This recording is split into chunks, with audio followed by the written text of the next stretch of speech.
আমি মূলত একটা প্রজেক্ট শুরু করছিলাম। তার প্রথমেই যে বাধাটা পড়ছিল সেটা হচ্ছে একটা ফরেন কি ফিল্ডে আমি ডাটা ইনসার্ট করতে পারছিলাম না। যেমন এখানে প্রজেক্ট ম্যানেজার, এখানে মূলত প্রজেক্ট ম্যানেজার টেবিল থেকে এই নামটা আসছে। তো আমার এই ডাটাবেজে দুটা টেবিল আছে, এই যে একটা হচ্ছে প্রজেক্ট ম্যানেজার আর একটা প্রজেক্ট। এই প্রজেক্ট ম্যানেজারের যে নামটা এটা কিন্তু প্রজেক্ট ম্যানেজার টেবিল থেকে আসছে। তো আমি যখন এখানে ডাটাটা ইনসার্ট করতে যাই, যখন আমি এখানে প্রজেক্টের একটা নাম দিয়ে আমি যখন ডাটাটা ইনসার্ট করতে যাই, তখন আমার এই ডাটাটা ইনসার্ট হচ্ছিল না, একটা ইরর চলে আসছিল।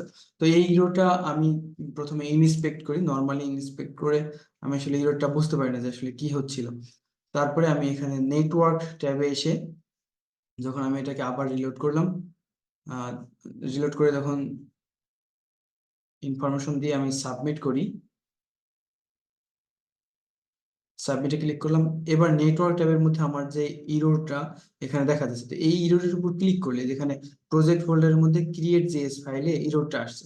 আমি যখন এই প্রজেক্ট ফোল্ডারে ক্লিক করলাম তখন এখানে আমি আরো কিছু ট্যাব পেলাম, হেডার, পেলোড, রিভিউ, রেসপন্স। হ্যাঁ, তো এখানে পেলোডের মধ্যে মূলত আমার যে ডাটাটা আমি পাঠাচ্ছি, আমার ফর্ম থেকে যেটা সাবমিটে ক্লিক করে যে ডাটাটা আসছে, এইটা হচ্ছে সেই ডাটা। কিন্তু আমি যদি রিভিউতে ক্লিক করে দেখেন, আসলে আমার এই প্রজেক্ট ম্যানেজার ফিল্ডটা চাচ্ছে হলো একটা প্রাইমারি কি, সে আসলে ইস্ট, কিন্তু আমি দিছি কি স্ট্রিং, যার কারণে আমার ডাটাটা যাচ্ছিল না।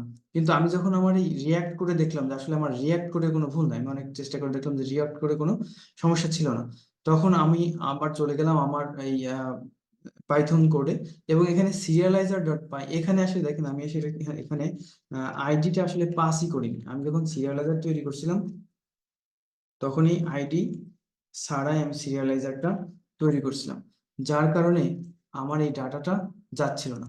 এখন আমি যদি একটু রিলোড দেই, রিলোড দিয়ে আমি একটা নতুন প্রজেক্টের নাম দেই, এখন কিন্তু আমার ডাটাটা চলে যাচ্ছে। আমি যদি এখন আমার এই আমি যদি প্রজেক্টে দেখি, যে এই যে আমার নতুন প্রজেক্টে যে নিউ বিল্ডিং প্রজেক্টটা, এই যে এখানে আমার নতুন প্রজেক্ট নিউ বিল্ডিং প্রজেক্টটা কিন্তু এখানে চলে আসছে, এবং এগুলো যেহেতু রেকর্ড ফেল ছিল না তাই নাল চলে আসছে। এই ভিডিওটার মূল উদ্দেশ্য ছিল আমার যে ইন্সপেক্ট করার মাধ্যমে আমার ইরর খুঁজে বের করা, যে আমি যে ইররটা আসলে নর্মালি ধরতে পারছিলাম না, যে কেন ডাটাটা যাচ্ছে না, আমার তো ঠিকই ভ্যালু পাস হচ্ছে কিন্তু ডাটাটা যাচ্ছে না কেন। তখন আমি এখান থেকে যেটা বুঝতে পারলাম যে আসলে আমার দেওয়ার কথা ছিল হচ্ছে একটা প্রাইমারি কি, কিন্তু আমার ওখানে যাচ্ছিল একটা স্ট্রিং, যার কারণে আমার ডাটাটা ইনসার্ট হচ্ছিল না। ধন্যবাদ সবাইকে।